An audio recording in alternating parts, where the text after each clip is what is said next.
RBT Fam, what is the deal? It's your dog Willie Jack, and we are back, baby, back with more NFL action. How's everybody doing? How you feeling? It is football Sunday. I'm feeling good, feeling great. We had a fantastic night of boxing last night. First off, if some of y'all closet boxing fans in here, last night was a good one. Last night was a good one for sure. And matter of fact, we're gonna talk about it. It's gonna be another bonus boxing episode. We overdue for another boxing talk anyway. So sometime I'm gonna try to squeeze one in, man. Sometime this week. So y'all be on the lookout for that for sure. We definitely got to talk about those fights last night for sure. Let me see. Hey, my dog in the building, man. Up early, man. What's up to my dog? Terrible time holding it down from them Houston, Texas, man. Hey, letting y'all know, hey, man, the realest in the building, man. So he the first one in the door today, my dog. Hey, now, bruh, the fights, man. The fights, man. Talk to me. Now I know didn't nobody at all see what was gonna happen in that Devin Haney and Brian Norman fight. Well, no. I had been on record. I definitely had Haney winning the fight. Like I definitely outside of that flashy knockdown in Japan, when I went back and watched a few of Brian Norman's fights, I was like, yeah, nah, man. Nah, he ain't got it. He can't move and box with Devin, man. Because for all the conversation around Devin, all the critique, all the hate, all the whatever you want to call it, what gets lost in the sauce a lot of times when people get caught up talking about Devin Haney, what gets lost in the sauce is that this is a true blue chip prodigy of a boxer. I've known Devin Haney's name since he was 12. That's crazy. You see what I'm saying? It's like this is who Devin Haney is. Devin Haney was born and bred in the most elite boxing gyms in the world. You know what I mean? He's 12, 13, 14 years old. He's in Floyd's gym in Vegas. You know what I mean? This is all he's ever done. He's going to Mexico at 16, 17 years old. You know what I mean? So, yeah, man, we forget, man, he's got a hell of a pedigree.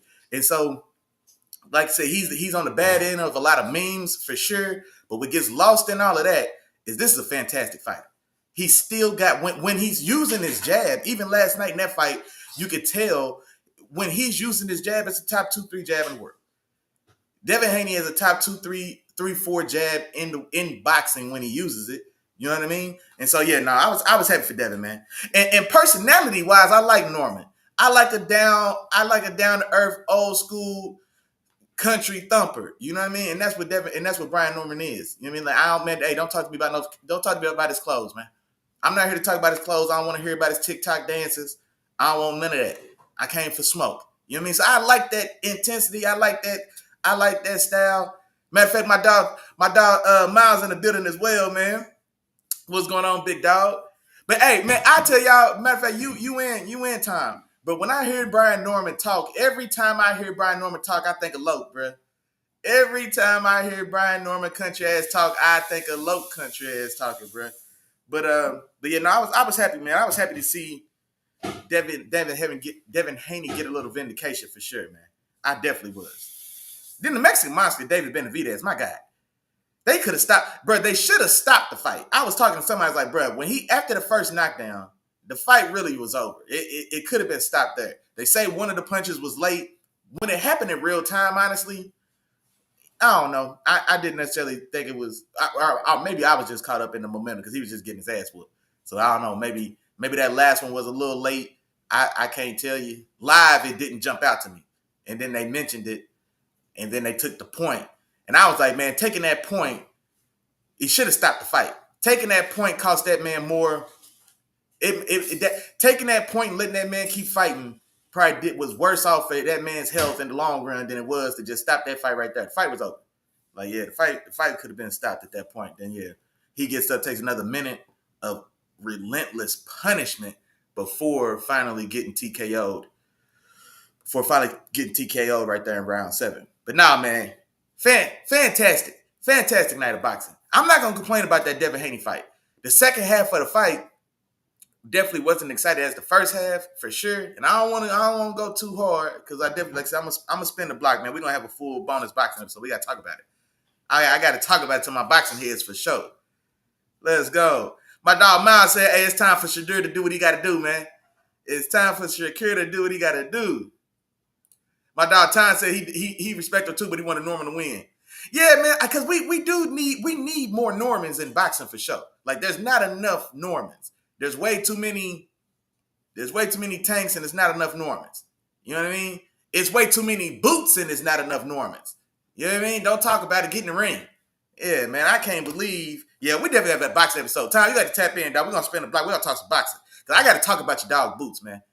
I can't believe the Boots crowd is trying to accuse Virgil of ducking when Boots ducked Virgil to fight that bum. And, man, that's disrespectful. That's a professional fighter. I can't whoop him.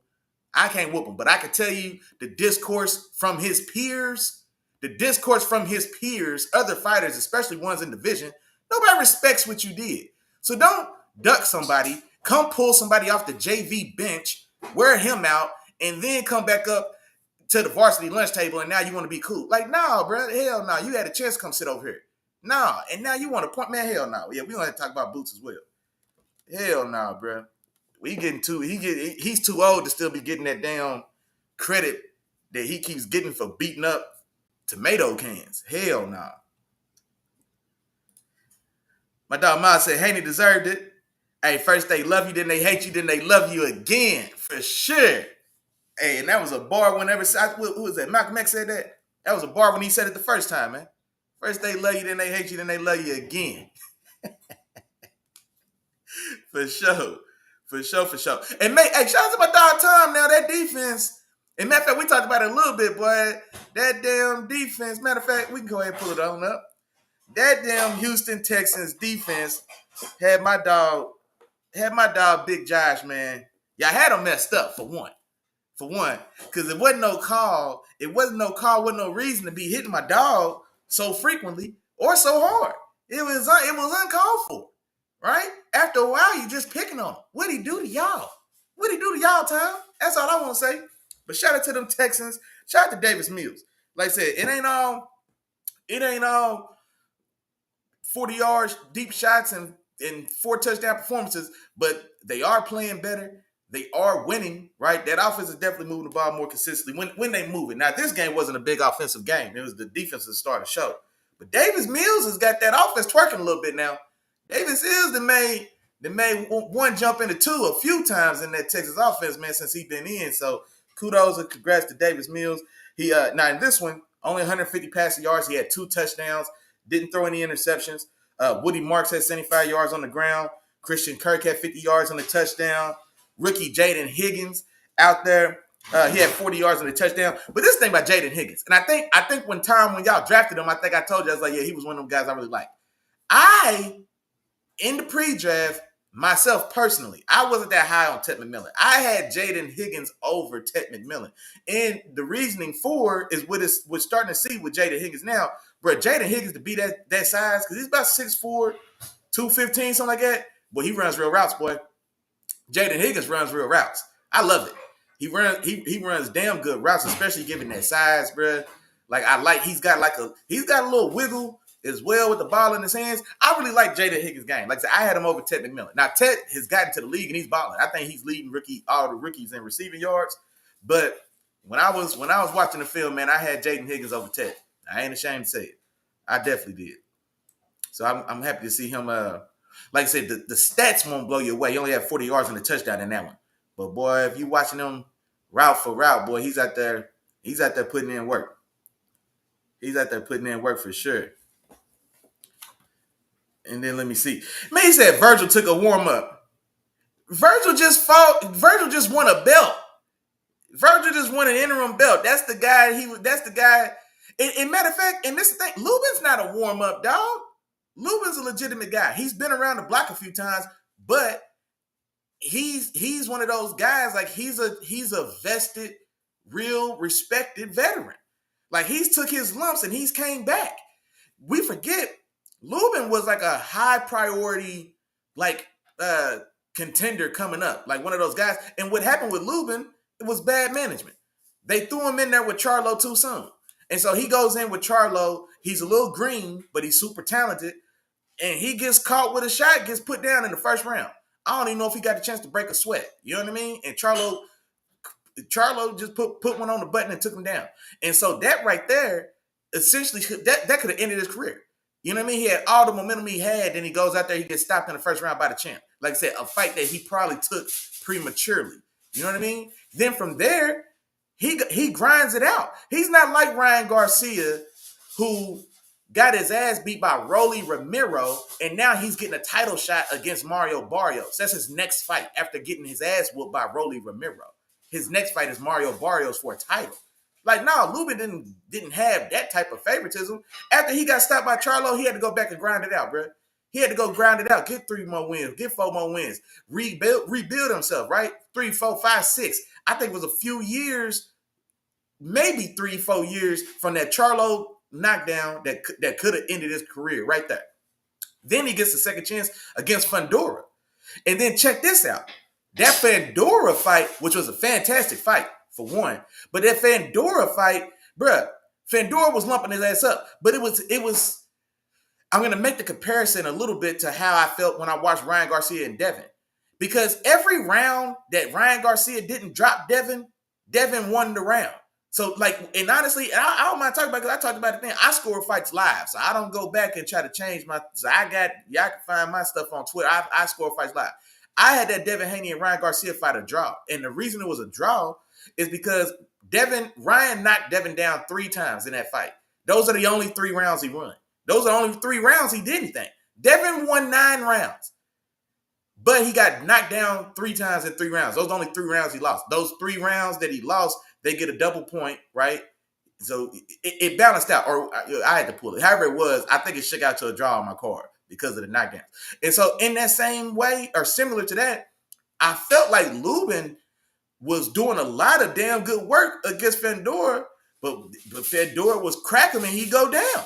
It was crazy, man. I say all that to say that was he was a warrior, bro. He made more fans in that fight losing than he did, you know what I'm saying?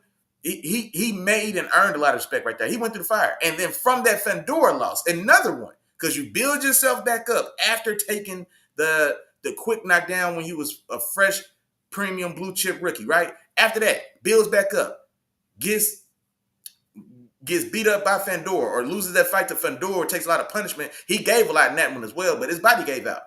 Then from there, I think it was another like 4 years. How long ago was that Fundora fight? Because Lubin is like 6-0 in the last 4 years from that Fundora fight and worked himself back up a 3rd time for another shot at the title. Lubin's not no damn warm-up, bro. Hell no. Nobody, half the people in that division didn't know the dude that Boots was fighting, especially when he turned down. It could. Me and my dog Reggie went to the Ortiz and Lubin fight. That fight could have been Boots and Ortiz. Boots said no to go fight some tomato can on the JV squad, and then the nigga want to show up in the screen, or he want to show up in stage. And he's talking this heavy talk, and got the nerve to call out Virgil for ducking. Man, hell no, we ain't forgot, boy. Boots didn't want Brian Norman at 47. And then when Haney came to 47, Haney tried to fight him at 47. He told Haney, I'll fight you at 152. How Haney gonna fight you at 152? Haney ain't never fought at 147 yet. What sense does that make? What sense does that make? And then the whole reason when Boots turned down Virgil the first time, because they offered him to come to 154 the first time, he said, nah, I'm gonna stay at 47 and become undisputed. Then he turned down Brian Norman. Then he was like, all right, I'm going to move. Or he was talking about moving. Devin tried to fight him. He said, no, let's fight at 152. Then he ended up leaving. So, hell no, man. Yeah, no, we gonna have a bonus. It's time for a bonus boxing episode.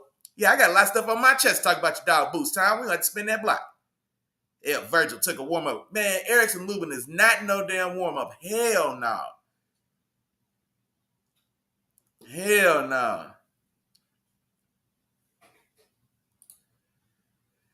He said Virgil's first fight at 54 was Serhiy Boachuk. He definitely fought Boachuk and won, but I don't know if that was his first fight at 54. But if it was, then, bruh, that hurts your argument. Boachuk was one of those guys at 54. Boachuk is still one of the top guys at 54. Boachuk is still a top 5 154 pounder right now.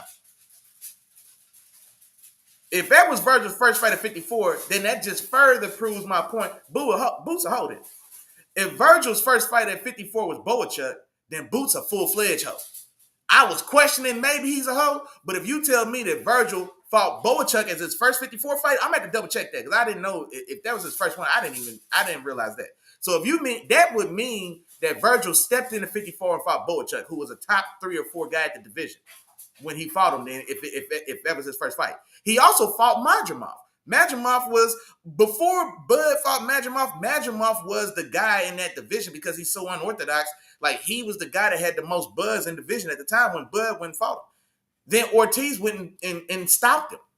So if you're telling me that Virgil fought Boachuk, Madrimov, and Erickson Lubin in 3 out of his last 4 fights, man, hell no. Ain't no more conversation.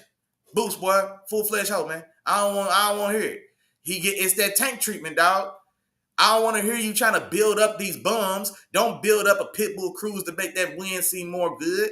Don't build up a damn Frank Martin to make that win, try to play that win off like it was a quality win. Don't build up Ryan Garcia, weak-ass resume, and make it seem like that win was all good. Like, no, hell no. That's what I feel like when I'm watching Boots in most of these fights. Like, how long are you still going to be fighting these freaking C-level names, bro? Boy, you 28 years old. Devin Haney's 26. He's been undisputed. He's a 3 or 4 weight division champion now. He went up to 147 and fought the guy you ran from the division and fought the guy you avoided before you left. Devin went up there in his first fight and fought him. Man, I don't want to hear it, man. Boots ain't got no more excuses, bro. I don't want to hear it. Derpy in the building, man. What's going on, man? Yeah, we're going to snap back, man. Cause this ain't the boxing show. We're going to come back around. Yeah, here comes that L. He must be talking about them Bears. I know he ain't talking about the guys. I know he ain't talking about the guys. Yeah, them Bears got one coming for him today. For sure. For sure. He said he did the same thing. Get your facts straight. What you mean? Oh, hold on. Matter of fact, y'all ain't got to tell me. Hey, y'all, yeah, my fault, Derpy. That's what I'm saying, man. Well, you know, I was waiting for everybody to come in to get comfortable, man. We was just breaking the ice. I had to break the ice while everybody got in here and got real comfortable, for sure. But yeah, man, we're going to spin the block, man. I'm going to come back. We're going to get a good boxing talk in. I'm going to try to squeeze one in this week, man. Y'all stay tuned, man. We're going to have a good bonus boxing episode for sure. But y'all heard what y'all heard my dog Derpy said here, man. Y'all know why we here. Y'all know why we here. Let's go, man. We got football today. We did kind of dive into that Thursday game. Yeah, Buffalo definitely had it handed to him, man. Shout out to the Texans, that defense. I know I touched on it a little bit earlier, but I did want to shout out that Texans defense had 8 sacks in this game. Will Anderson had 2.5 himself. Daniil Hunter had 2 sacks. Kalen Bullock had 2 picks. The safety out of USC, I really liked that they drafted as well. So it was a very dominant performance by that defense. And then also, Josh Allen, he held on to the ball. He didn't do himself any favors. Like, a couple of those sacks he took were like 6 and 7 seconds into the play. And I'm talking literally.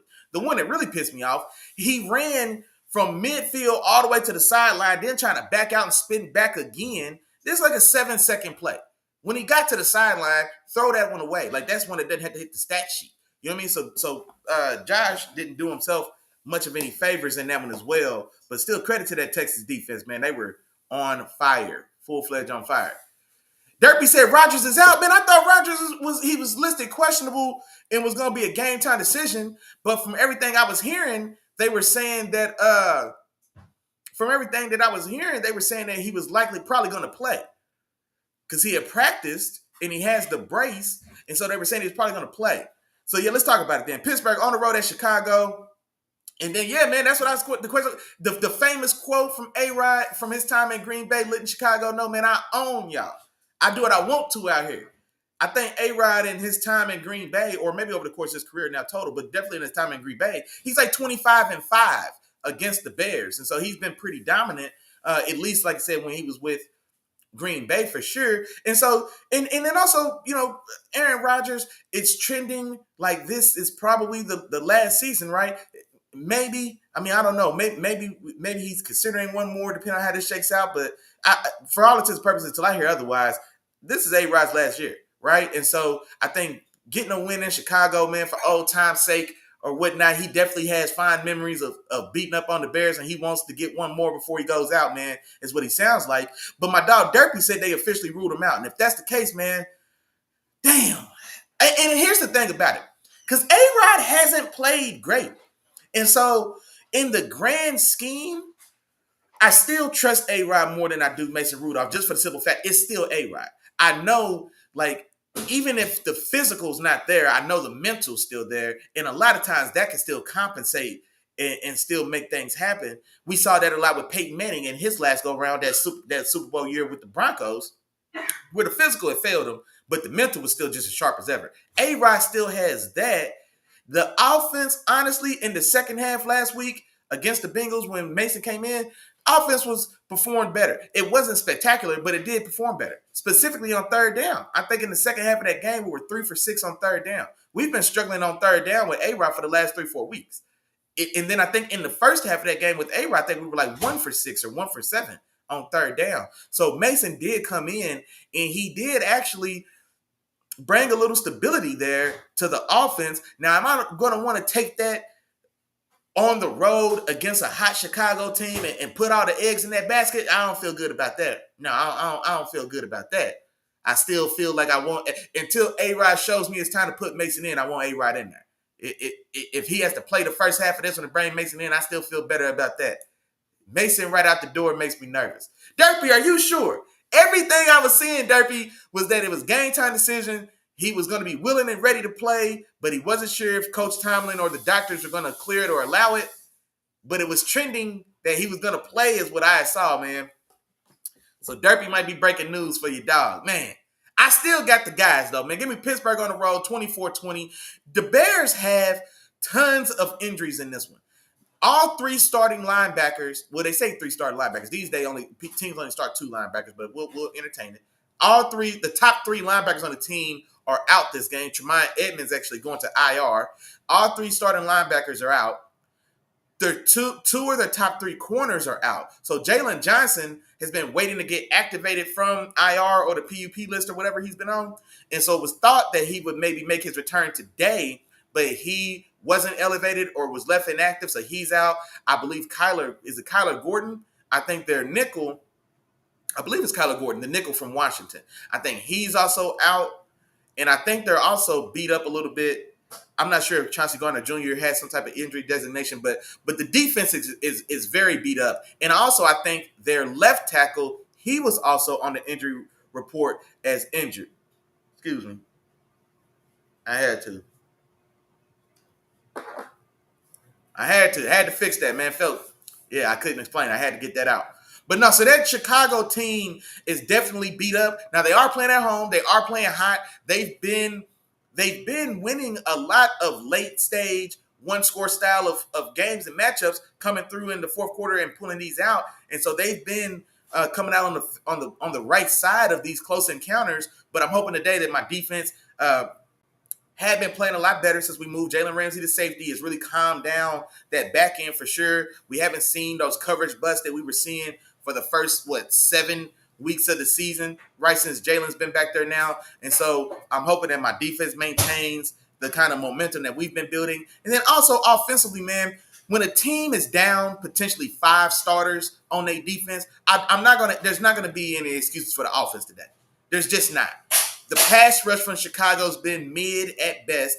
They're out their top 3 linebackers, and they're out 2 of their top 3 corners. I don't want to hear it. There's no excuse. The offense has to produce today. I want to see Jaylen Warren get set in the box today for the greater flexibility we feel like we have with Kenneth Gainwell. This is not the game I want. I want 200 yards rushing and 3 rushing touchdowns in this game.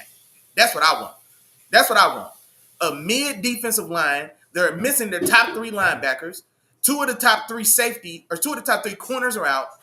I want this to be a Jaylen Warren game. I want Jaylen Warren to have 25 carries in this game.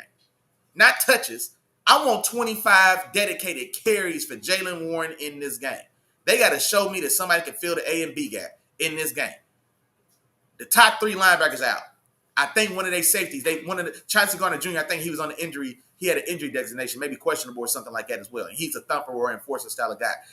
Bayard, the other safety, he just got his hands on an interception, I think, last week. I like him. I liked him a lot in Tennessee. He was very underrated. He's an older guy now, and he's the guy that's going to be sitting 15 to 18 yards off the line of scrimmage.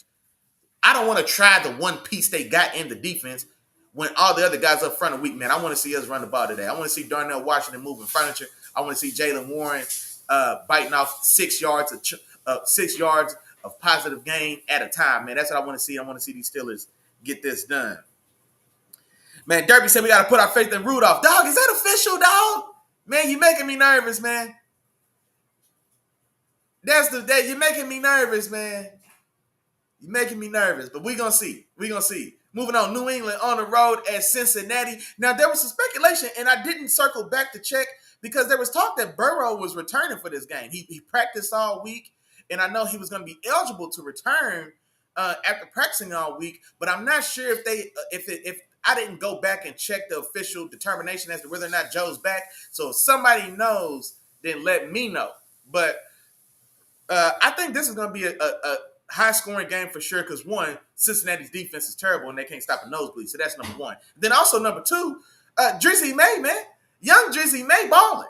Young Drizzy May playing his ass off. You know what I mean? And he's really bolstering that offense that doesn't have a lot of stars they don't have a lot of haymakers on that team, and he's still throwing bombs. You see what I'm saying? So shout out to Drizzy May. I think they can definitely outduel Cincinnati in Cincinnati. 35-31. If Joe's back, I feel good about Cincinnati having 31. And if Joe Flacco still plays, if the other Joe still plays. Because what we've seen is there hasn't been a decline in that offense at all with the insertion of Joe Flacco in place of Joe Burrow. That offense is still good for 400 passing yards a week, 3 to 4 touchdowns. They right on schedule. They ain't missing nothing. Right? And so if it's Joe Burrow in his first game or Joe Flacco still holding it down in his fourth, either way, I still feel like Cincinnati can get 30 points in this game, and I still feel like that defense will let them lose a shootout. New England gets this done 35-31. Also, in this one, keep in mind, Jamar Chase is out. So this is the suspension game for Jamar Chase. And so now Christian Gonzalez will probably get the focus in on T. Higgins, I would imagine, is they just let him wash out T. Higgins, and then they can just rotate the defense over to guys like Josevich and whomever else, right, in the passing game. And so I really think that this should be a game that, while it's entertaining, I think there's going to be a lot of points scored. I still think that New England should be able to come out on top for sure on the road today. Hold on, I think I saw my dog. Pretty Tony, shout out Christian Kirk in that Texans receiver room for sure. And then Derpy said, yeah, man, it's official, man. We got to he says official. My dog Chopper got in the building, man. He said, let's guess what today is going to be. Buka this and Buka that. Y'all know what's going on. Oh, come on, man. Come on, man. No, and you know what? That Buccaneers, I think the early season, like, Baker's been pretty beat up this year, man. Baker's been pretty beat up. He's taken a lot of lumps, and he's done a lot to keep that Buccaneers team competitive. And in most every game that they've been playing, they lost a shootout to Josh Allen and the Bills last week, in a game that Josh Allen just went nuclear, man. 6 touchdowns. What you gonna do? What you gonna do when Josh Allen turns into Superman? Man, there's nothing much to do there. But kudos and shout out to Baker Mayfield for, like I said, man, they've been fighting. And then in this one as well, we'll go to it next. Matter of fact, Chop. And for this matchup against them Rams. Hold on, where is it at? Here we go. Oh, that's Sunday Night Football. There we go. So this matchup against the Rams, I think it's just too much, man. The Rams are a wagon right now. They really are. That defense is playing damn good. I really like that defensive front. I like Cam Kitchens a lot in the back. Cam Kitchens was my first safety that year he came out. It was him and the safety, the guy that got drafted by the Giants out of Minnesota, I believe. I can't think of his name right now. But Cam Kitchens coming out of Miami was my number one safety in that league coming out. Is that either 2 or 3 years ago? And he's been balling, man. He's been playing well. Then he got his hands on another turnover last week, if I'm not mistaken, in that game against the Seahawks, where Sam Darnold was passing out interceptions like Oprah passes out cards to the audience. It was terrible. But no, I think, Baker Mayfield, man, in that offense, like I said, they've been holding things together as best they could with all the injuries. But, yeah, I think they outgunned. They outgunned against this Rams team, especially in L.A. Matt Stafford still playing great ball. Him and Devontae really are finding a connection in the red zone. Devontae's touchdowns over these last 5-6 weeks have exploded, it feels like, right? I think I've seen a stat or something like that, like Devontae's got like 6 touchdowns over his last 4 games or something like that. Now, one of those games, I think he had 3 touchdowns in one game, but still, even in that Seahawks game, he only had 1 catch. It was a goal line touchdown. You know what I mean? So him and Stafford are really connecting in the end zone there. You're still getting good production from Blake Corum and Kyren Williams when he's not dropping the ball, right? You're still getting good production there. as well. Like I said, that defense is flying around. That Rams team is playing really good, balanced, sound football for sure.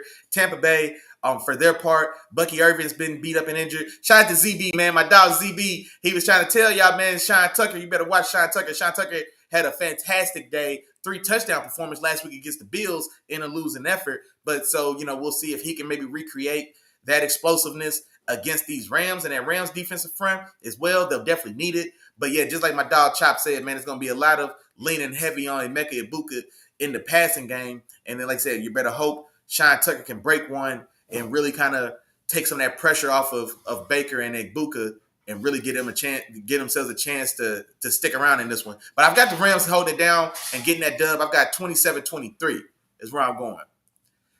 What's your score in this one as well? Okay, yes, I guess it is, man. Everybody's okay, so it is going to be Mason. It's Mason for sure. All right, Mason. Mason, like I said, Mason didn't look terrible in that second half. He really didn't. He actually came in. He had a big third down conversion on a 7 route to Roman Wilson. He threw the dump off pass to Darnell Washington that went viral when he ran through 3 boys' chests and embarrassed everybody on TV. So Mason has shown over the years, man, he can come in spots and give us a nice spark, man. So hopefully he continues it today. Okay, Chop said Burrow's not playing. Okay, yeah. I had seen that they were talking that he may play today because he practiced all week is what I saw, but I didn't go back and check and see whether or not it had been finalized. Okay, so he's still out. And like I said, honestly, I don't think it doesn't affect that offense. That offense is good for 30 yards, or that offense is good for 30 points and 400 yards with Joe Flacco, just as it is with Joe Burrow, dog. So I don't think they hurting too bad at all, realistically. My dog Pretty Tony said, the word on the street is Rodgers out, but he doesn't think it's been announced officially. Okay, let's see. Sis in the building, man. She said, good morning, RBT Fam. What's going on? Happy Sunday, everybody. My dog Chop said he scares him, man. Says it's a trap game. Scares him to death. And you know what? I mean, Tampa Bay on the road, coming off of a big loss, man, in a tough, hard-fought back-and-forth game. Baker didn't play his best game in that Buffalo game. If this one's in Tampa Bay, I'm with you. I think in Tampa Bay with Baker and them boys coming off of a bad road loss, but now going back across country all the way from Florida to LA, you know what I mean, east all the way to West Coast. I think that one's it doesn't worry me so much in that way because they're going back to back on the road cross country and coming off of a tough hard fought loss before. If this one was in Tampa Bay, I'm with you though. I think they have more of a chance. I think this is one where y'all pretty much have a firm grip. I think this one's never out of you guys' control, but I think Tampa Bay, just the way they play, man, they're going to be scrappy and they're going to do enough to just stay within reach, but I don't know if they'll ever threaten you guys as far as being able to win the game. That's how I see it playing out. Giants on the road at Detroit. Give me Detroit 27-17, man. Jameis in his first action last week, like I said, man, it was Jameis, man. It wasn't perfect, right? There were some good balls thrown, and then of course there was a couple that made you scratch your head just a little bit. But all in all, I thought Jameis played well, right? I don't think he did anything to hurt himself as far as being the guy they still lean on going forward. And I think you have to at this point. Russell Wilson, right or wrong, he's just getting booed anytime he steps on the field. It doesn't matter good, bad, ugly, or otherwise. They just don't want to see him, right? And so now almost by default, it's got to be Jameis going forward. And like I said, I don't think Jameis did anything last week that makes me second guess that style of decision. I don't think they have anything for Detroit in Detroit. Detroit coming off of another, I think they took another, they just lost last week, right? Am I tripping? Be that as it may, these last 3 weeks for Detroit, they haven't quite played their best ball. And so I think this is a good game to get back on track. I think they outgunned the Giants on both sides of the ball, and I think they get this done convincingly. I got 27-17. Chop, did you give me a score in that Rams game? What's your prediction, though? What's the score you got for me? Minnesota at Green Bay. Now, this one for me, I went Green Bay 24-20 because J.J. McCarthy's playing ugly football, man. It's just rough. And now he's taking his rookie lumps is what it is. He's taking his rookie lumps. And it's hard to be too critical of him because understanding that that's where he is in his career, he's taking those rookie lumps, but it's exacerbated or like those things are, it's so much worse because this is a team that was in the competitive window. This is a team last year with veteran Sam Darnold was a 13-win team, right? And so this is a team that's like, if we have any type of consistent, competent play at the QB position, we can compete with just about anyone. We showed that. But they're not getting that level of play from JJ, man, and it's really hampering this team. They are kind of backs against the wall. This one feels Minnesota. I think Minnesota needs this one to realistically keep their season playoff hopes alive. And so I do think they have a little more on the line here, but I can't put faith in the way that JJ McCarthy's throwing the ball right now, man. Too many turnovers. That Baltimore game specifically, I think that Baltimore game they win if that's Sam Darnold and not J.J. McCarthy. Because the 2 interceptions he threw, especially while that game was still tight, while his defense was still giving the Ravens and Baltimore's offense fits, he threw those 2 just chuck it Hail Marys, both of our chuck it passes in the double and triple coverage, and both of those interceptions had good returns that gave the Ravens short fields and let them score on both of those and really kind of spread that game out. But a game it looked like they probably could have and should have won. So I can't really put a lot of faith in J.J. McCarthy right now, even though the Packers and my dog Chopper in here, Matt LaFleur, I don't like what he's doing. I don't like what Matt LaFleur is doing with that offense, dog. I don't like what they're doing with that offense at all. And so it feels like they've almost played down the competition. And so if I'm Green Bay, I'm worried that this might be the game that JJ shows up and makes a couple plays and finds a way to win like he did earlier this year against Chicago. Like maybe that's the style of game. Maybe this is one of those games where he can, if he puts 1 or 2 of those deep shots together, man, then maybe they come in there and surprise you. But I'll go Green Bay officially, man. I don't know if I can trust it. My dog Chop said he got the Rams 34-31 in a shootout. 34-31. I don't know, man. I think I like y'all defense. The way y'all defense matches up, man. I think especially y'all front seven. I really like y'all front seven. Jared Verse is a full-grown man. Byron Young has been playing damn good as his Robin on the other side. You still got Brady Fisk up front. Man, yeah, I really like that front seven, man. I like that safety room. The only thing I don't like on y'all defense is y'all corners. Because I like that safety room as well. Like I said, I like Cam Kitchens for sure. My dog Tom said JJ's track. Come on, man. He's not playing good, but we got to keep in mind he's a rookie. Like, this is his rookie year, essentially. You know what I mean? After missing his true rookie year last year. And so that's why I want to keep it in context. He's damn sure not playing great at all, but he's taking his rookie lumps. That's what it is, man. He's taking rookie lumps on a team full of veterans that are ready to win now, which is why it even looks in its greatest so much. Like, because it's bad ball, but it's just unfortunate, man. They threw him in the pool and was hoping he could swim, and right now he's sinking. That's what's going on. Seattle, man, they get a nice bounce-back game on the road against Tennessee. I'm going Seattle 28-14 after Sam Darnold completely pissed on himself last week in L.A. 4 interceptions. Those 4 interceptions in the game, they still lose by 2-3 points. So Sam the man, Darnold, that's completely on you, bro. Piss in the bed. Piss in the bed. Same thing that happened last year, man, when the Vikings had an ugly loss against the Rams when he was with the Vikings last year as well. So, but be that as it may, this is a nice get-back game, a nice get-right game, a nice get that bad taste out your mouth game against a soft target in Tennessee. I do expect the Seahawks in that Sam Darnold-led offense to get right back on track and pour some points on Tennessee early and often, and then they'll probably have this one put away by the time we wind down and get ready to go into the fourth quarter. I expect this one to be somewhere 28. It's going to be a 2 or 3 score game going into the fourth quarter. And I think in that fourth quarter, man, they'll be able to put this one behind them. I think they come out and step right on Tennessee to get this one started. 28-14. My dog Chai said he don't know, man, Forbes and Bryant playing with Emmanuel Forbes. You going to put your faith in Emmanuel Forbes off of 2 decent ball games? 2 decent ball games? I don't know if I can trust it just yet. Especially with Emeka Ibuka coming into town today. Just like you said, man, it might be a lot. It might be Emeka Ibuka early and Emeka Ibuka often. And Emmanuel Forbes or Bryant, and they don't want no problems. They ain't going to want no problems. Now, this is a big one, man. Indianapolis at Kansas City. We kind of talked about this one a little bit on Wednesday, I want to say, when we were talking about Kansas City. But, man, Kansas City season's on the line. I don't think there's any way around it. Realistically, because I think the hole's going to get too deep. If Kansas City drops this game at home against Indianapolis, they fall to what, 5-6. They'll be up so 5-6 under 500. We already talked last week on Wednesday about how stacked that wild card race is.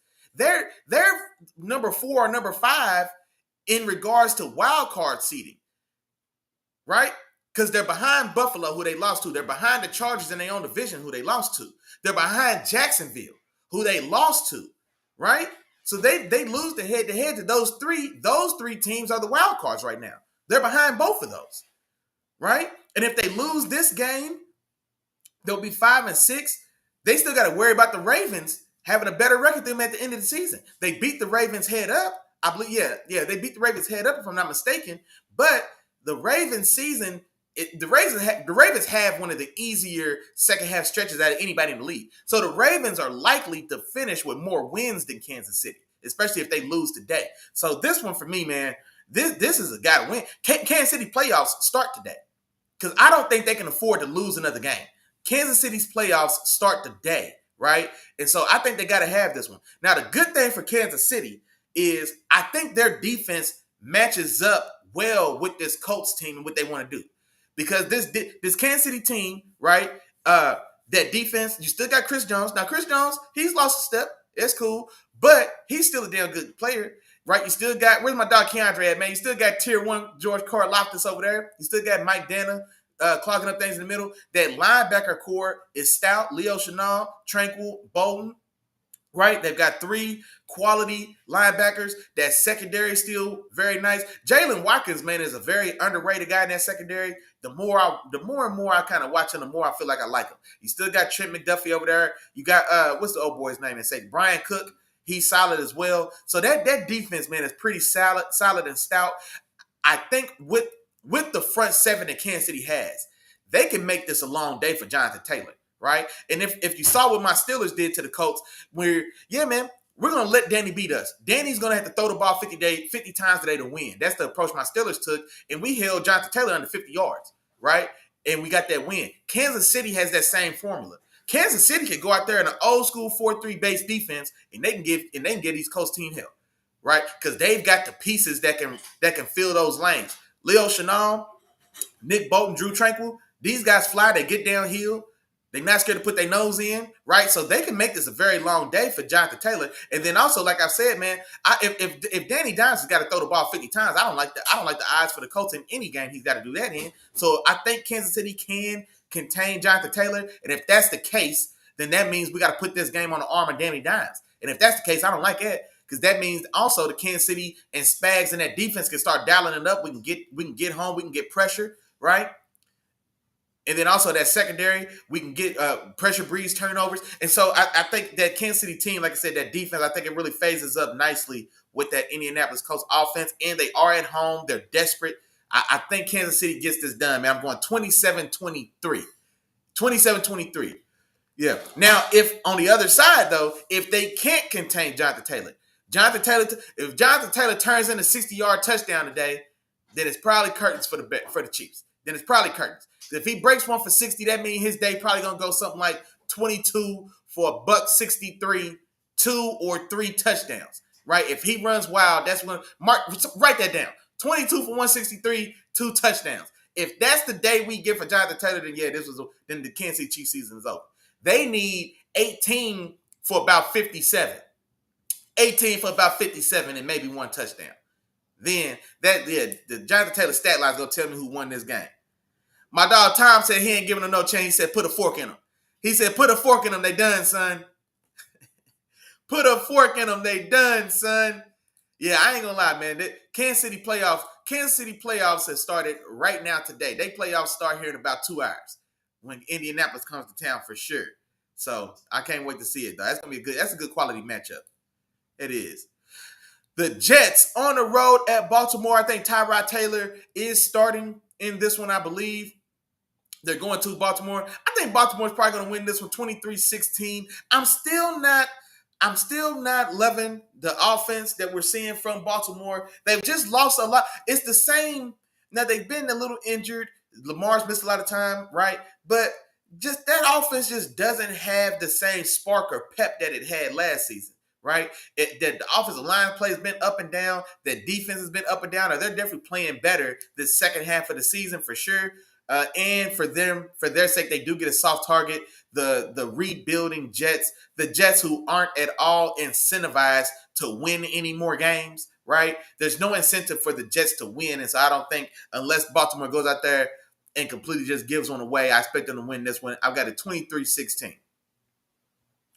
My dog Chop said he's got Kansas City winning as well against the Colts, but he's going 31-27 Chiefs.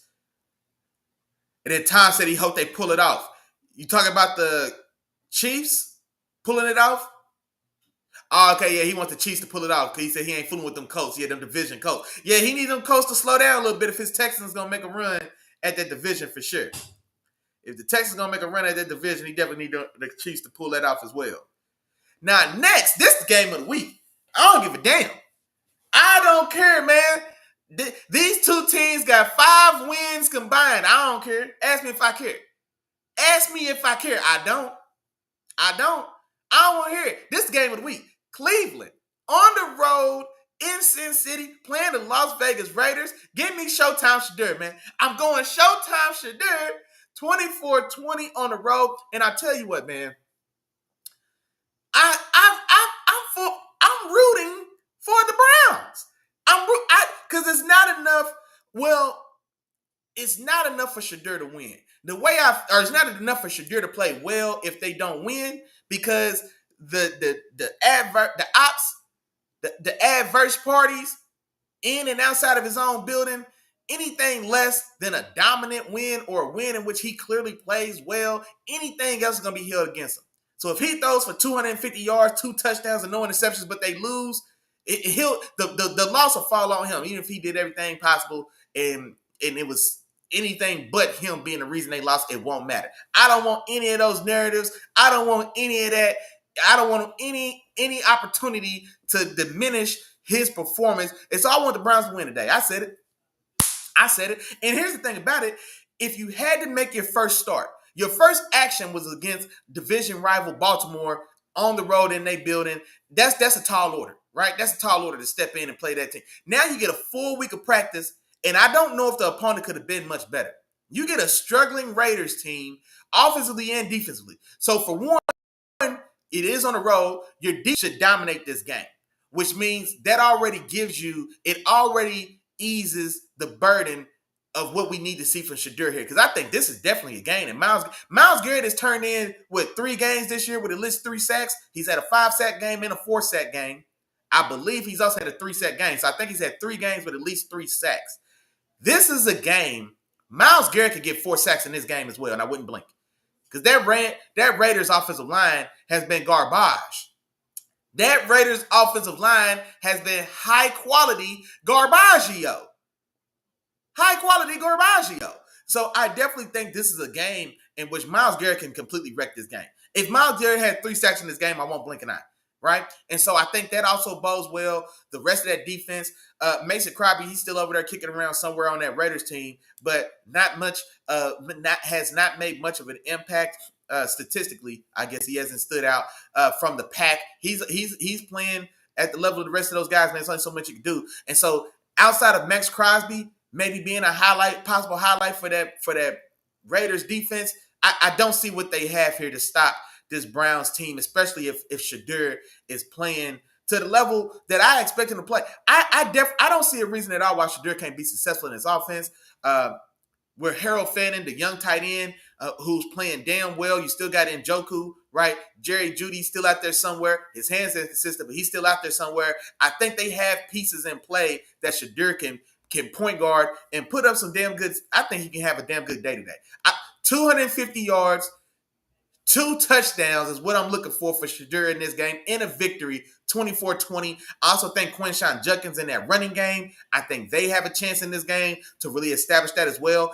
This should be a game in which this Cleveland Browns team and offense is able to find consistent success and on both sides of the offense, running and passing the ball. I think they could be successful. I really think this one shapes up nicely, man, as a nice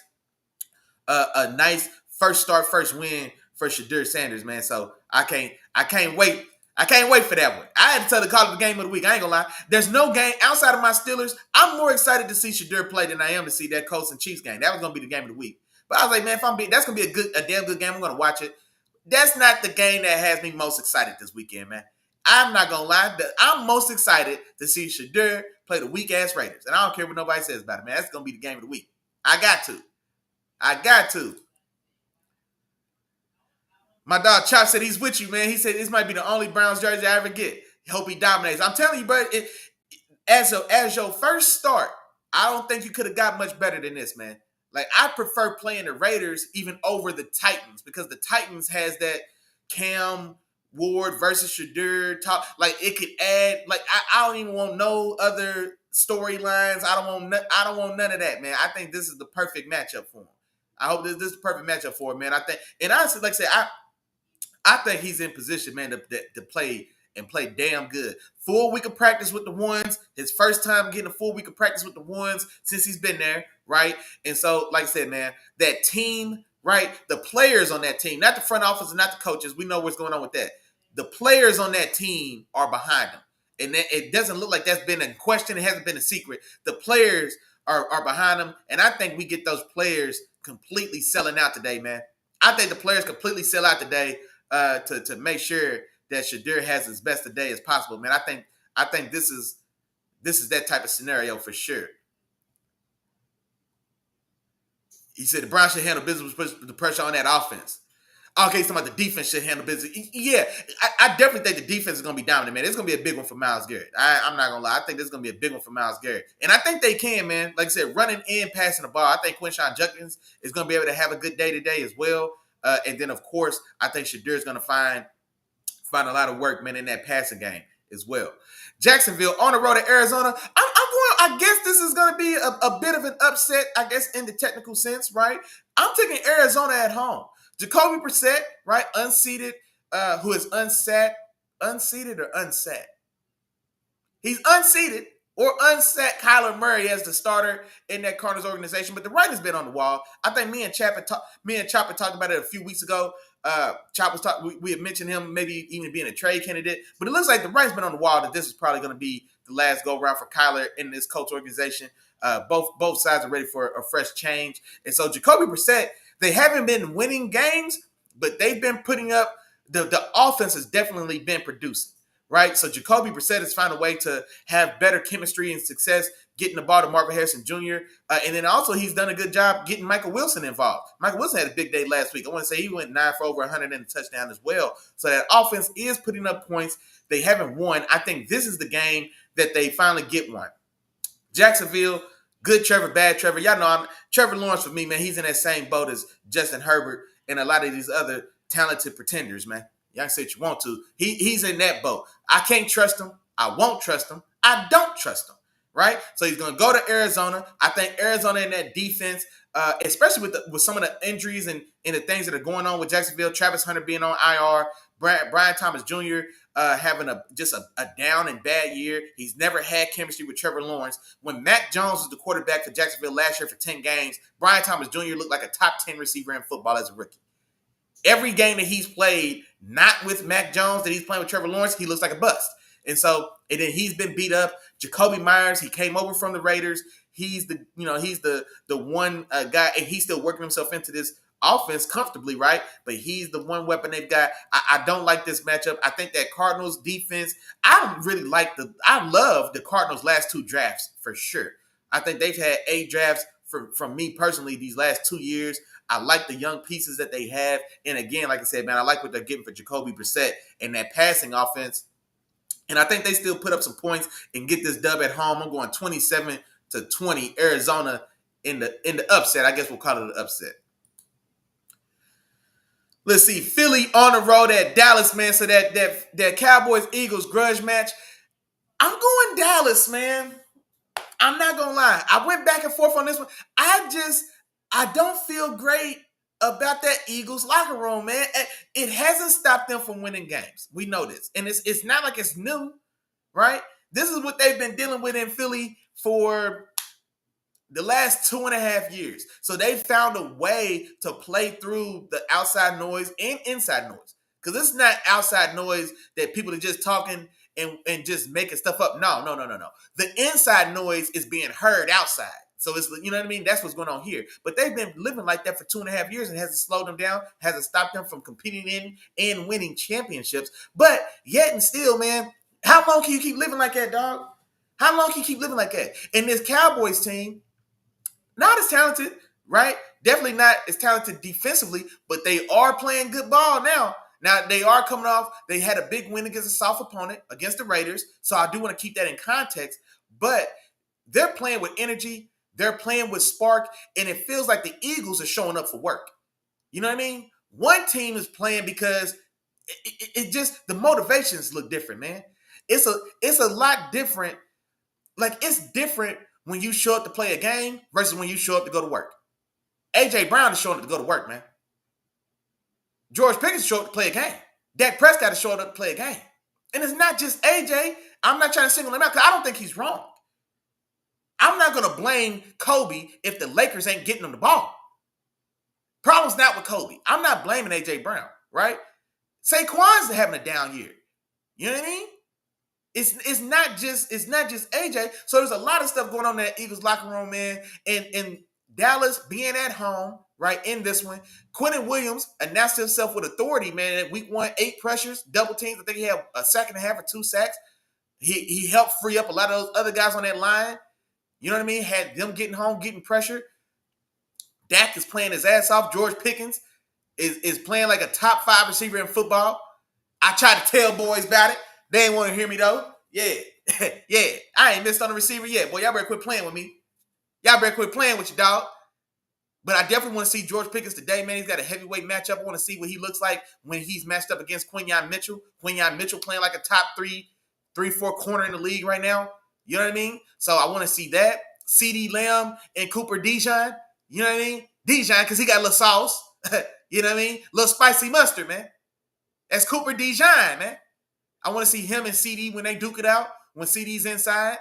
And then also when CD's outside, does Cooper DeJean follow him? Right? Because I don't think I want Cooper on GP. I want Quinyon on GP if I'm Philly. Right? That's what I want. God knows I don't want a Dory Jackson on either one of them.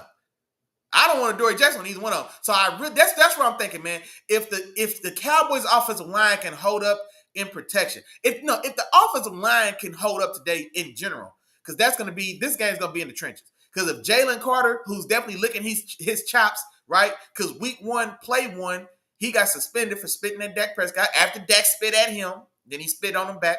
He gets suspended. So he didn't get to play this game the first go-round, right? So he's licking his chops. He wants his get back, right? He wants a chance to get back in and get his money's worth. He had to pay to watch the first game. After he got fined and missed that game, he had to pay to watch that first one. He wants his lick back, wants his money back, man. So can that Cowboys offensive line keep this game even, right? Can they get some holes in the run game for Javonte Williams, man, who's having a pretty good year, right? Who's having a pretty good resurgent year.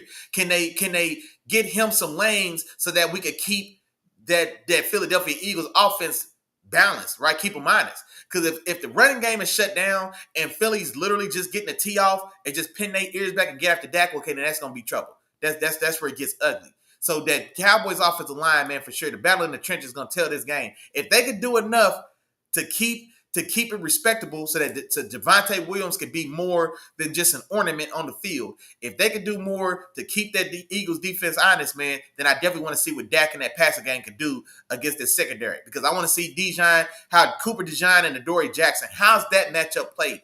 Because when either of those guys are going to be on one of the quality top 2 from the Cowboys, it's a mixed match. And so can Dak have time to take advantage of that mixed match? Because I'm taking GP over Cooper DeJean all day long. I'm taking GP over Adoree Jackson all day long or twice on Sunday afternoon. CeeDee Lamb, the same thing, man. Now, I think CeeDee and Cooper DeJean in the slot is a better matchup for sure. But CeeDee, he'll go outside. You know what I mean? I don't like Cooper outside. They don't want to play him outside. That's just not what he does. He's damn good in the slot. And so he's at a disadvantage outside. And if he's outside matched up on Adoree Jackson, you can cancel Christmas. You know what I mean? So that's going to be the story of this one for me. I'm going to Dallas, man. Philly's making me nervous. I say all that to say Philly is a ticking bomb. I don't know when that bomb's going to explode. I don't know if it's this week, next week, or what, but it feels like the writing's on the wall, man. It feels like Philadelphia is waiting to implode. And if Dallas comes out and that offense is on fire, especially if they come out and find a way to get ahead early, and that offense for Philly isn't clicking, now Dallas is up 10-0, and A.J. Brown still ain't getting the ball. Saquon ain't running the ball. You know what I mean? Like, I think that Philly team is dangerously close to an implosion, man. And maybe this game in Dallas might be the one. Give me Dallas 27-24 to even it out with the Eagles, man, in a grudge match at home. That's going to be a fantastic game. That also could have been game of the week. There's a few games that could have been games of the week, man. For sure. Hold on, wait. My dog Chop had one for me. Let me get it. Oh, man. Hold on, wait a minute. Ma Deuce in the building saying happy Sunday, Big Nation family. Sorry she was late. She said have a blessed show as always. I appreciate you. Chop said, this the game of the week. Yeah, this was in there, man. There was a few that could have been game of the week. This one was in consideration too, man. I ain't gonna lie, I had to go with Shedeur. I'm most excited to watch Shedeur today, but I'm with you, bro. This was also in the conversation. He said this is his game of the week. Cowboys run D will play well, especially with Lane Johnson out. Yep, that's right. Lane is out. For sure. Hurts will have to pass to win. Yeah. Because I think so. That Cowboys, well, see, that's the thing, though. That Cowboys defense on the whole, it hasn't been great. Now, Quentin Williams being there in 1 week, let's see how he does stiffen up that run game. Because the Cowboys linebackers are still trash. They still real soft in the middle of that defense for sure. And then the secondary is not playing great either. So just they've got that their D-line heavy, their D-tackle heavy specifically, right? Quentin Williams, Kenny Clark, and Odiggy Zuwa-Hauser. Osa Odiggy Zuwa, I keep messing his name, him, right? Then you got Jadeveon Clowney and Donovan Ezaraku, the rookie, on each edge. So the strength is really across that defensive line. The linebackers are soft, right? Kenneth Murray's not doing anything special. I think Overshawn, he's back, but he's working himself back from a long layoff with injury, so he's not playing great, and he's not dominating or great in the run game anyway. So yeah, that Cowboys defense, man, this is a game that could, I think the Eagles could get going in this game if they get in sync, they can have success, because this Cowboys defense isn't good unless that defensive line and led by Quentin Williams, unless they're going to dominate. But that's still a tall order, because that Eagles offensive line, even minus Lane Johnson, is still stacked, right? It's still stacked, and so it's still a tall order. But I'm going with the Cowboys, man. The dysfunction of the Eagles just has me worried. Let's see. He said everybody mentioned Quentin Williams coming over, but it's not just him. Malik Hooker being back, and the linebacker Logan Wilson coming over too. Said he's got the Cowboys 27-21. And you know what I did forget? Yeah, Logan Wilson also traded from the Bengals. Now, let's keep in mind, Logan Wilson, who was a starter on that Bengals Super Bowl team, lost his job to two rookies, and they took away his snaps on a team's defense that's the worst defense in football, and he lost his job on that defense. You know what I mean? That which worries me. Now, I did like Logan Wilson. I thought he was the better linebacker between him and Jermaine Pratt when it was them two. I thought Logan Wilson got a terrible pass interference call against Chop's Rams in that Super Bowl in the end zone. Terrible call that led to that 1 yard goal line touchdown Cooper Kupp against Eli Apple. It came after either a third or fourth down stop, I can't remember, on the short goal line where Logan Wilson made a fantastic play on the football. You know, be that as it may. So I do like Logan Wilson. I don't know what went wrong in Cincinnati, why he lost that starting job to Barry Carter and the other rookie who aren't playing great.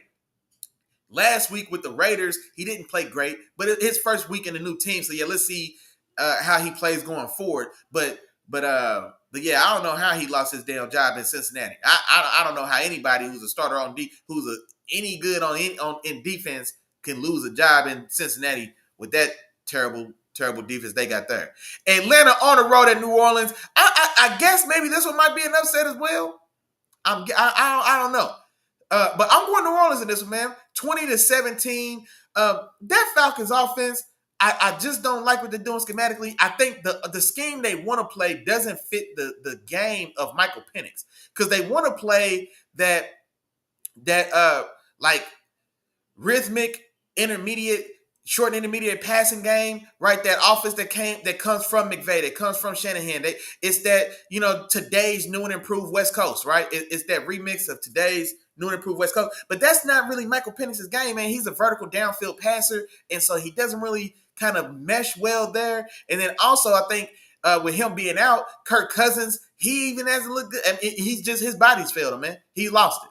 You know what I mean? And so he hasn't played well in relief. Tyler Shock, he's he's playing decent. He hasn't looked terrible at all. Got his first win as a starter, and I think they can get this done at home as well. I'm going New Orleans 20-17. Let me see. We already talked about the Sunday night game, Tampa Bay and the Rams. Let's go to Monday night, man. Monday night, Carolina on the road at San Francisco. Carolina's been up and down, man. That defense, that defense has shown that it can be stout, right? They go to Green Bay in Green Bay and they win a low-scoring 16-13 game there. They shut down. Essentially, they have damn good success against a very powerful Dallas Cowboys offense, right? And so they've shown that they can play very well, but then they've also shown that they can give up 30 points, right? And you can score on them. So it's a little up and down. I do like Derek Brown on that D-line, especially when he's healthy, and Wreck and Chop. J.C. Horn, I'm a big fan of him on the secondary. My dog Chop can tell y'all that. So they've got the potential. They've shown the ability to be a stout defense, but it's been inconsistent. Then offensively, Bryce Young had an outlier game of all outlier games. He throws for, I think, well over 300 yards.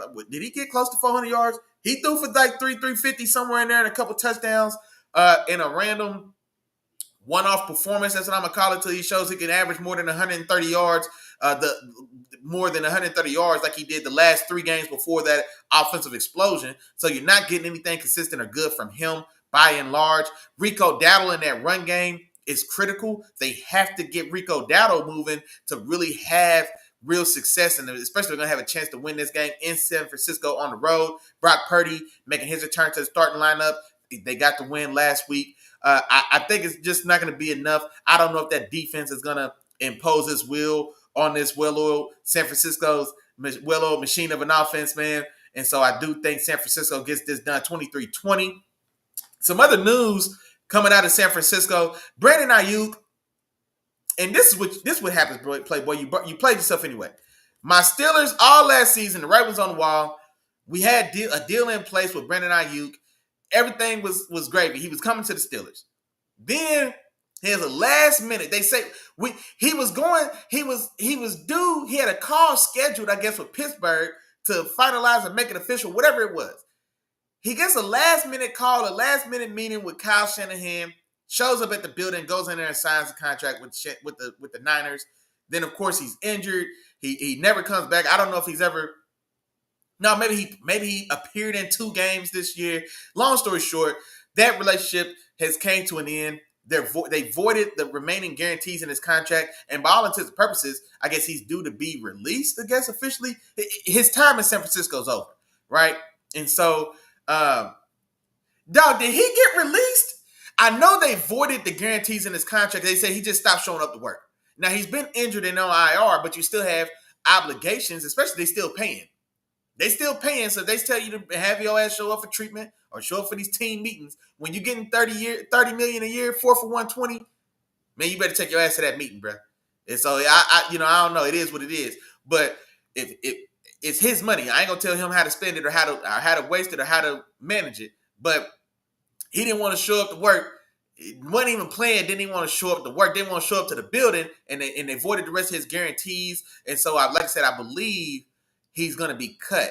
And then, of course, where there's smoke, there's fire. Like I said, the Steelers were heavily invested in getting him and making him a Steeler last year. He played himself. Should have brought your ass on last year, boy. But now you didn't. I still take him. Go on, bring his ass on, man. I still need somebody else. Out there, so we'll see what happens there if or when he's officially released, right? If and when he is officially released. And then, of course, I think if he is released, I think he will probably find his way to Pittsburgh. Because I don't know if anybody else is going to want to take a chance on him, man. But we had already did some of the groundwork to kind of build that relationship up. So I think he will come to us. Mom Dude said, what about Aaron Rodgers, quarterback for Pittsburgh? And you know what they was telling me in the chat? So he's injured. He fractured his wrist. And I know it was talking that he was going to be a game-time decision for today's game against the Chicago Bears. Within a couple of them members in the building, they said that I guess he has been downgraded to out. and that our backup Mason Rudolph is actually going to get the start today. And you know what? Matter of fact, man, let me see if I can find the news. Cause yeah, I wanted to go, but I hadn't seen the update that he's going to be actually ruled out. I hadn't seen that. Like the last thing I saw was that it was essentially going to be a game time decision. Okay, so right now on Bleacher Report, he's still listed as questionable. I just pulled up Bleacher Report really quickly. He's still listed as questionable on Bleacher Report. And so I'm still not sure. My dog Miles said that yeah, he's not officially been ruled out, but that for all intents and purposes, it's understood that Mason is expected to start today, though. That's what my dog Miles said. So and I think Chop and Derpy as well also mentioned that that it's been discussed that it's likely going to be most likely going to be Mason Rudolph getting the start today, for sure. And then, matter of fact, wait a minute. Is that it? Is that it? That's all? Yeah. That was Monday night. We already talked about Sunday night, the Rams and the Buccaneers. We already talked about them. Talked about the game of the week, Cleveland and Raiders. We talked about Kansas City having their season on the line today against the Colts. Let me see. Yeah. Okay, yeah, no, that's it, that's all. Hey, we got tons of time. We're no international game. Look, I was worried I was going to get distracted talking about boxing, that I was going to eat up today's time to talk about ball. But yeah, I guess with all the bye seasons in effect, man, we ran straight through that. We got plenty of time, man, which I want to talk about. What's going on? What's going on in the world of sports? What's going on with the game? Matter of fact, since we got a little time, and oftentimes I forget or don't have time to, let me check my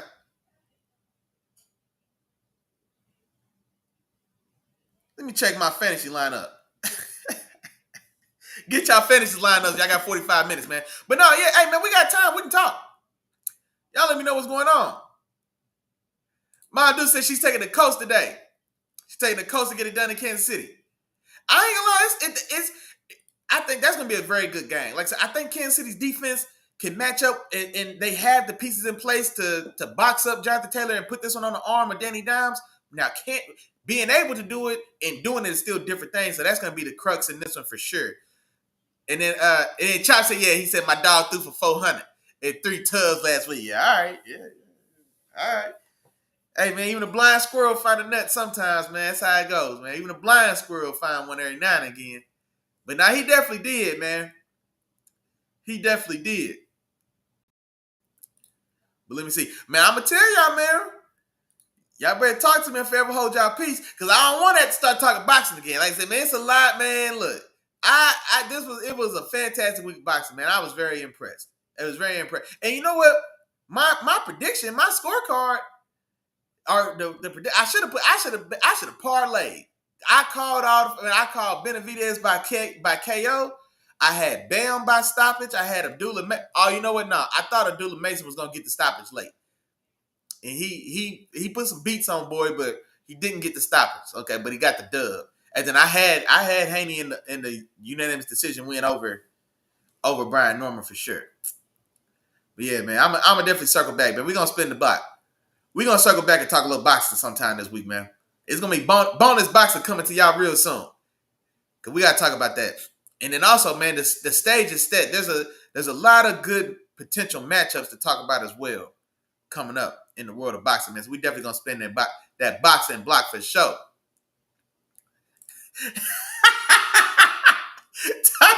Tom said, "Get on back to Virgil." Get on back to Virgil. Virgil don't owe Boots anything, dog. That's the point of it. Boots can't call nobody a duck. He can't call nobody a duck, and he damn sure can't call Virgil a duck. And I'm not gonna give Virgil don't owe him nothing, bro. If I'm Virgil, like, man, hell no, man. You not gonna go to the kiddie pool and then come back and show up here like a tough guy. Hell no. I don't owe nobody owes Boots any type of anything. He's passed down opportunities to show us that he's like that, bro. Because Devin Haney stepped up and went right to 47 and went to the guy. He didn't even go to 47 and fight a weak champion. He went to 47 and fought the boogeyman. That's what Devin Haney did.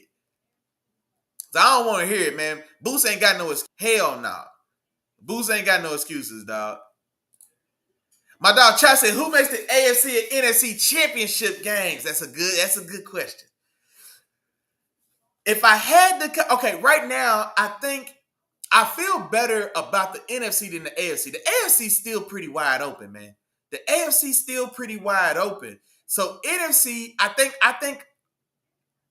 the Rams have earned the right to be like one of those teams that gets mentioned for the NFC. So I would definitely go Rams. And the Eagles are winning, but I just can't trust them. You know what I mean? Like, I just don't feel good. They are a ticking time bomb, dog. They are a ticking time bomb, so it makes me hard to trust them.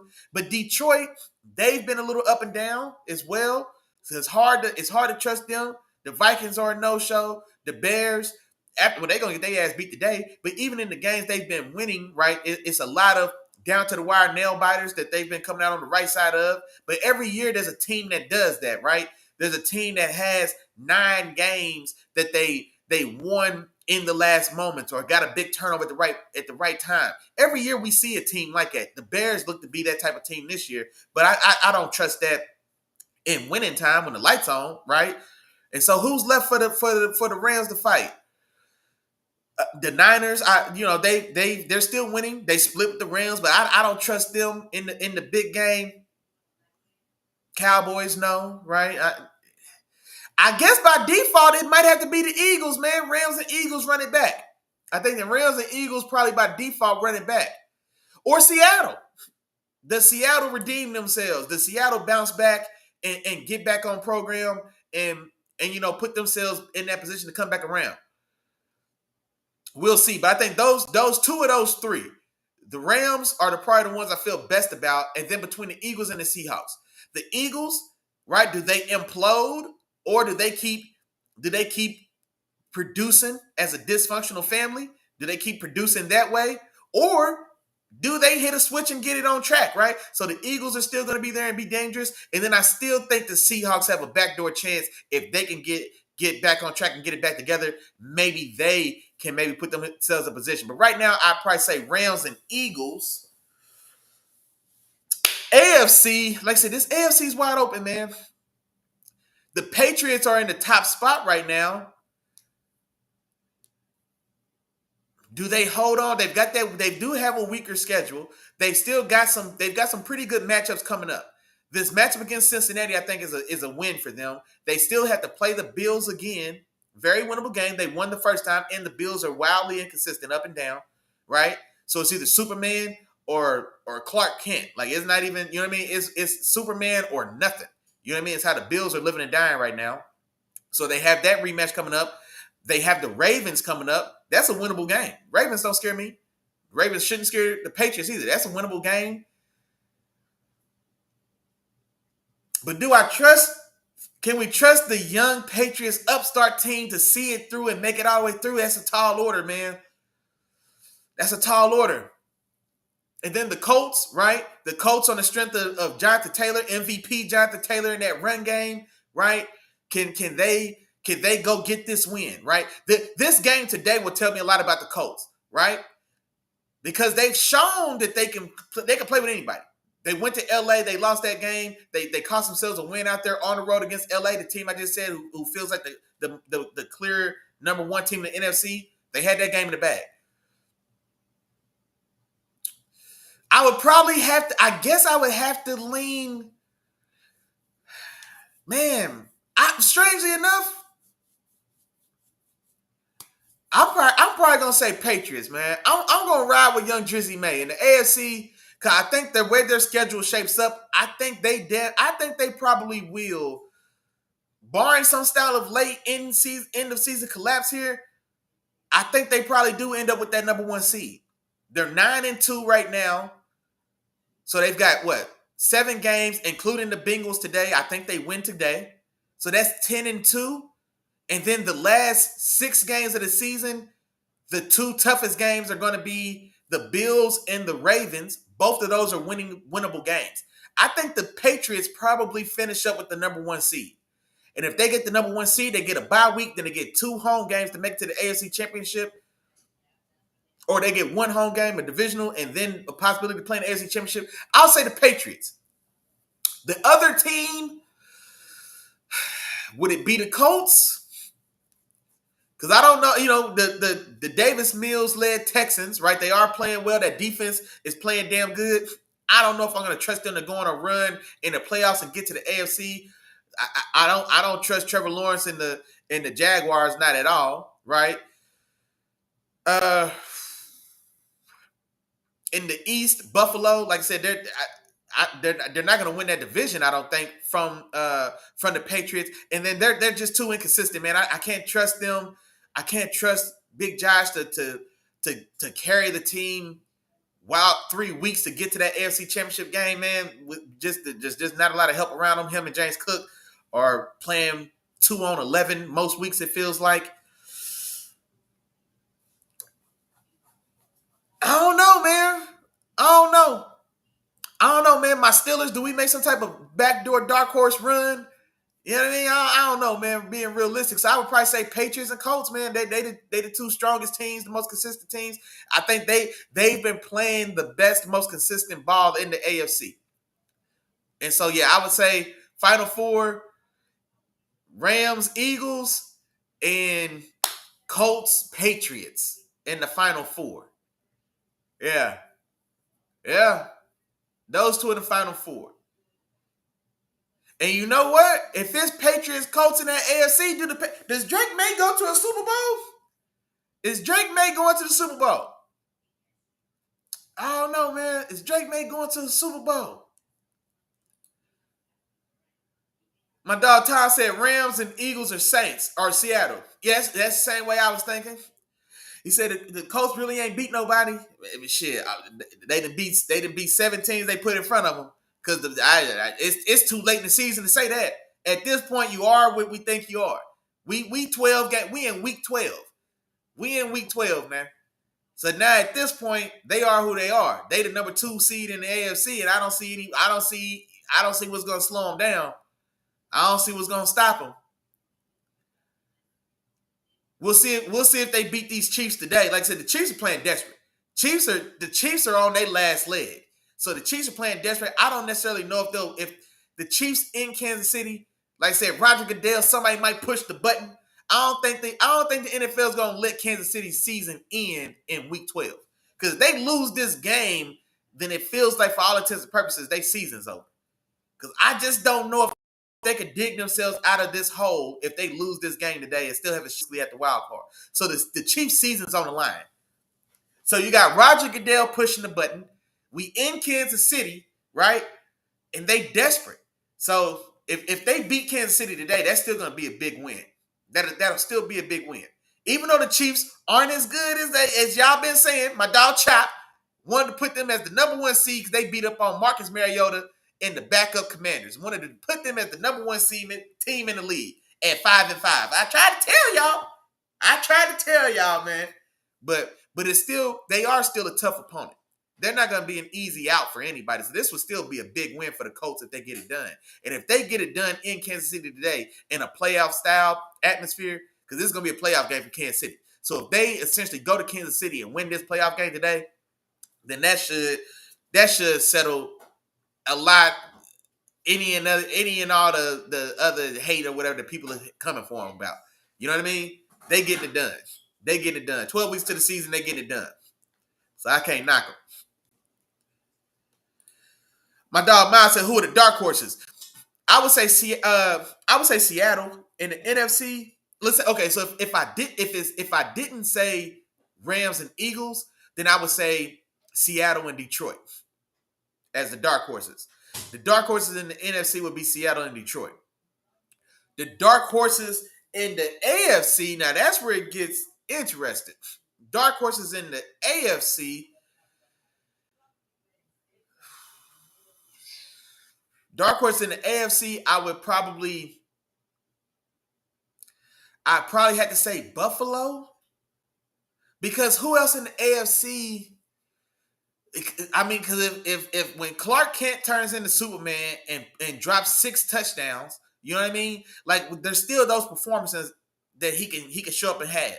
And talking about Josh Allen, James Cook. James Cook can still show up on any given week and go for 150 yards and 2 touchdowns. You know what I mean? So if they get hot and they find a way to, well, for one, stop taking those bad sacks. He had 8 sacks against them in Houston.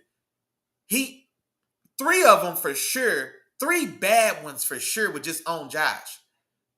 Just not living to fight another down, man. You can't be running around the backfield for 7 seconds and then take a sack and lose 15 yards, bro. He did that 3 times against Houston. At least 3. And so, there's still things that can be cleaned up, but that just goes to pushing and trying to stretch because they just don't have weapons, man. They've done a terrible job of getting Josh Allen weapons, dog. They haven't replaced Stephon Diggs. Keon Coleman is on the verge of being let go. He's getting benched as a healthy scratch for a team that doesn't have anybody dependable to catch the ball. And Keon Coleman, your top draft pick from a year ago, he's a healthy scratch. Khalil Shakur is your most impressive receiver. He had a big fumble in the Houston game that also helped to spread that game out. Because they were still in the game. As bad as Josh Allen played and as great as that defense played, 8 sacks, 2 interceptions by Kalen Bullock, they lose that game by 4 points. And they had a chance at the end. Josh Allen doesn't get enough on that 4th down play because he had a man.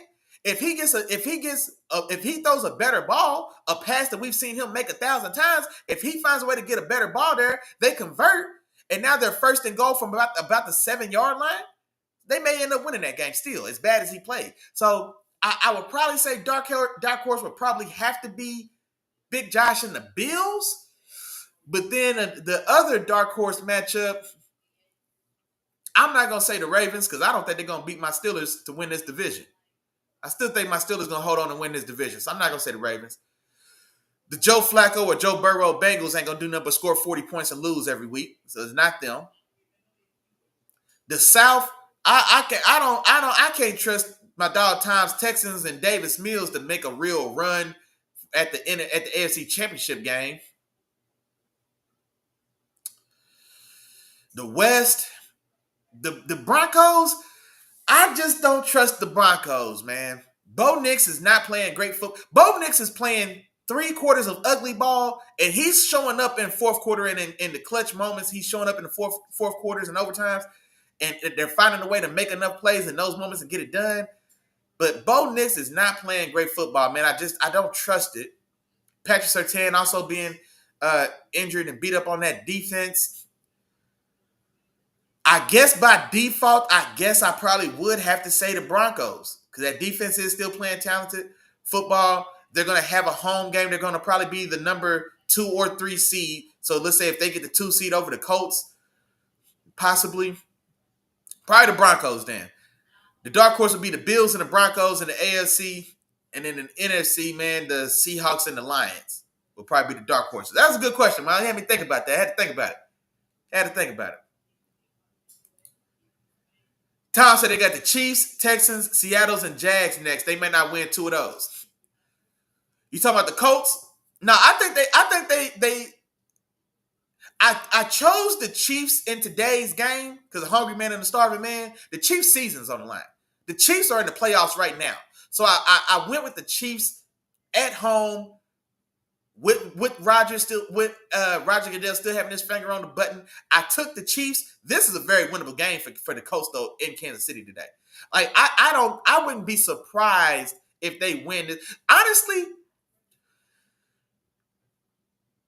I would like a lot of the outside context that I gave is why I went with the Chiefs, but just on the strength, if this is week 2 and Kansas City doesn't have all those extra motivations and the league isn't motivated to see Kansas City still live to see another down, if not for all of this, if this is just week 2 or 3, if this is week 3, I'll probably go Colts in this game.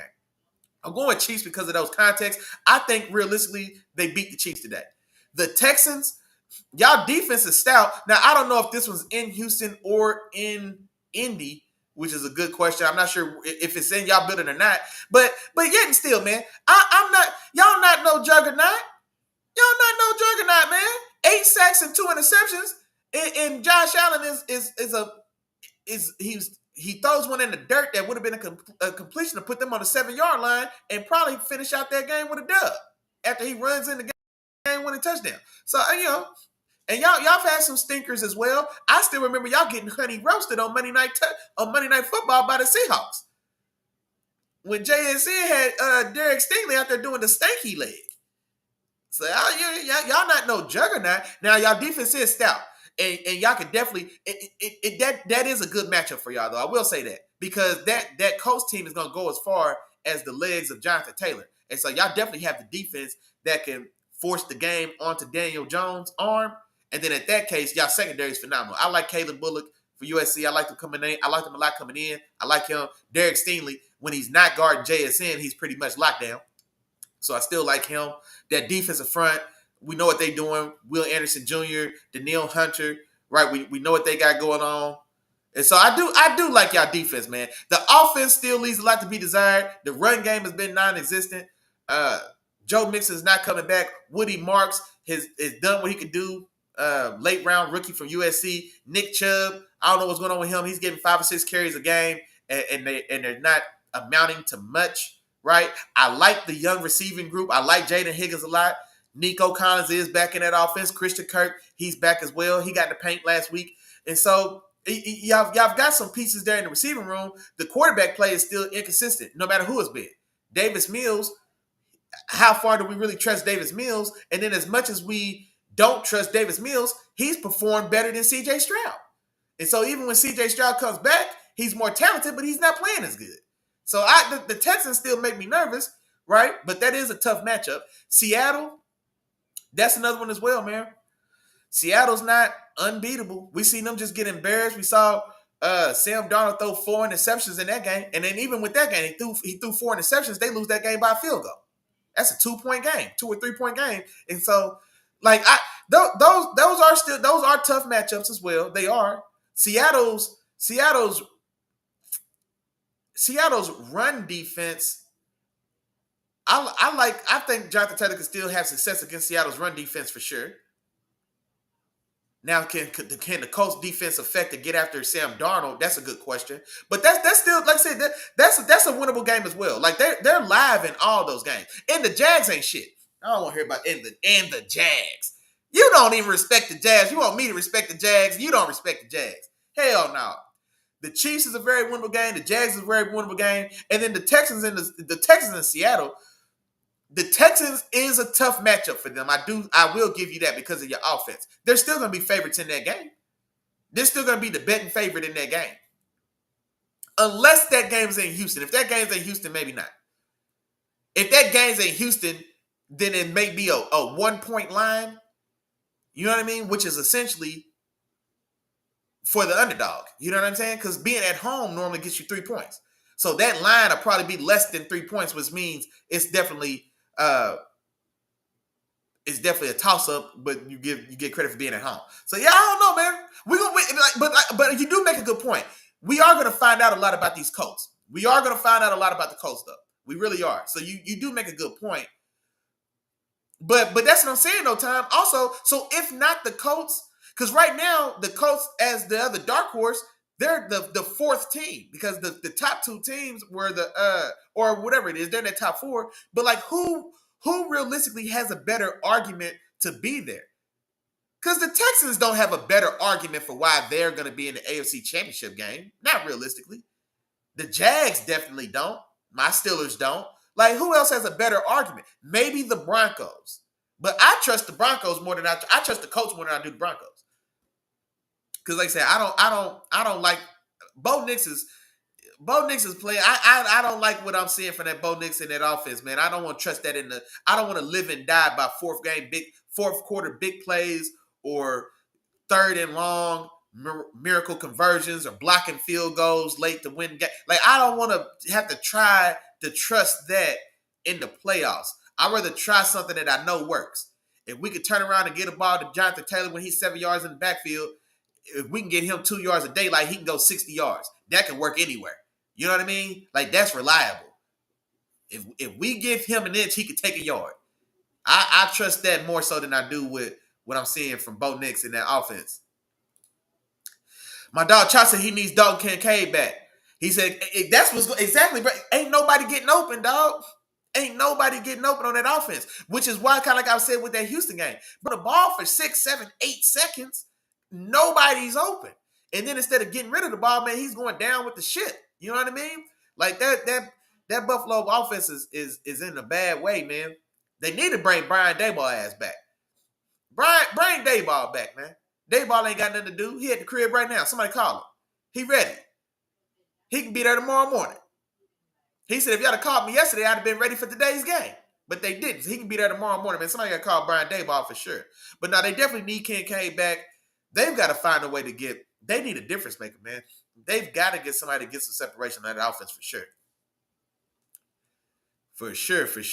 No, man, hey, man, good questions, though, man. Yeah, these was good questions. These is good questions for sure. I'm trying to think what else is going on, man.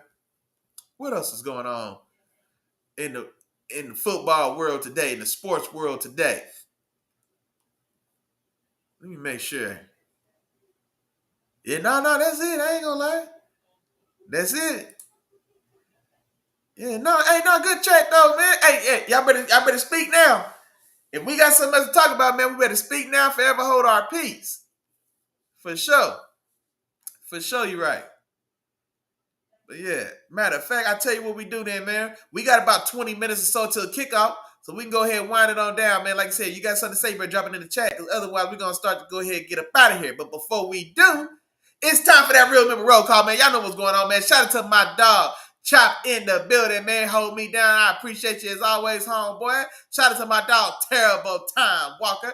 Holding it down for them Houston, Texas, as always, man. Appreciate you, my dog.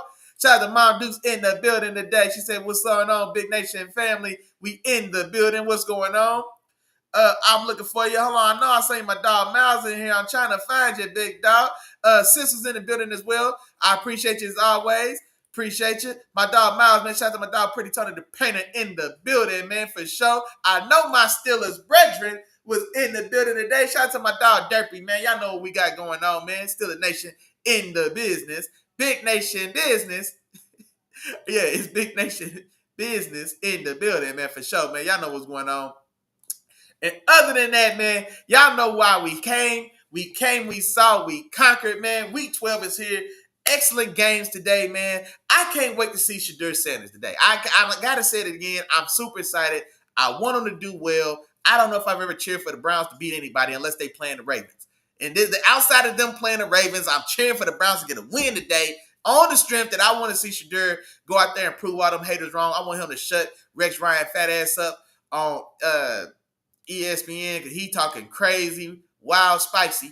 So I need him to shut his ass up. I want to see him do well, man. That Eagles Cowboys game, I think is gonna be full of dynamite. I think that Bucks Rams game is gonna be a good one as well, man. That Kansas City and Colts game, like my dog Tom said, we're gonna learn a lot about the Colts today in that one. But other than that, man, I think that does it. Don't forget, like I said, man, I'm gonna spin the block. We're gonna have a boxing show, man. We overdue for a bonus boxing, man, episode for sure. So tap in with your dog, man. I'm gonna try to see if I can squeeze something. I'm gonna try to squeeze something in this week, man. We got a lot of boxing to talk about, man.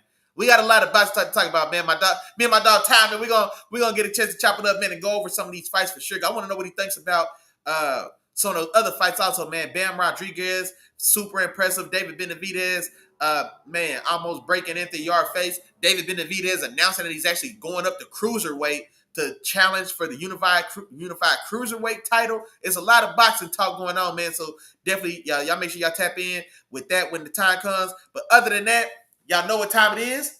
Say the same thing every week. Feel free to say it with me at home. If I forgot to say your name, hey, damn. Hey, my bad. But charge it to my head. And don't charge it to my heart. You know I'm thinking about you, big dog. Appreciate all the love, support as always, man. Like I said, tons of great football today. Y'all got 20 minutes, man. We got tons of time. Tell the wife and kids to find something to do and get out your way, man. You find your favorite spot on your favorite couch. You get your favorite adult beverage. You hold it in your favorite hand. You turn your favorite team on your favorite TV. You sit back and enjoy yourself, big dog. Good luck to you and your team, unless your team playing my team. But other than that, y'all have fun. Y'all be safe. Tap in with your dog later this week for a little bonus boxing. We also will be back Wednesday. Y'all know what's going on with the recap, man. Wednesday, 7 o'clock. Same time. If we still don't wear no watches, ain't nothing changed, man. Wednesday, 7 o'clock, tap in, find your dog. We'll have fun there. As always, other than that, y'all have fun. Y'all be safe. Enjoy y'all football Sunday. Peace.